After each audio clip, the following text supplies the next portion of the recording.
In this video, I am going to show you how to crop a video in Flixier.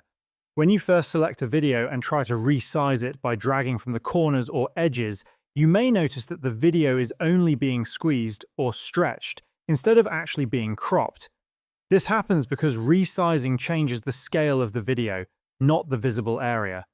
To properly crop a video, start by making sure your video clip is selected on the timeline.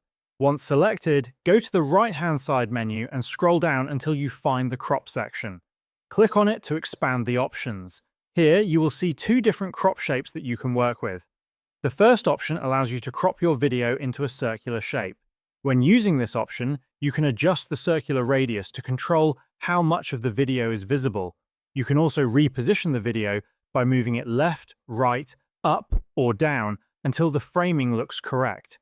The second option is the rectangular crop, which is more commonly used.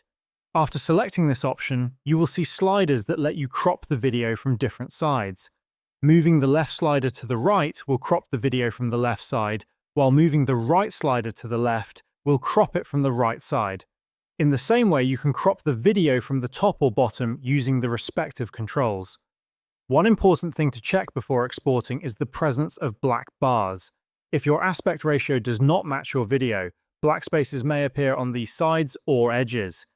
To fix this, click on the aspect ratio setting, which is usually set to 16:9 by default, and choose an aspect ratio that matches your video.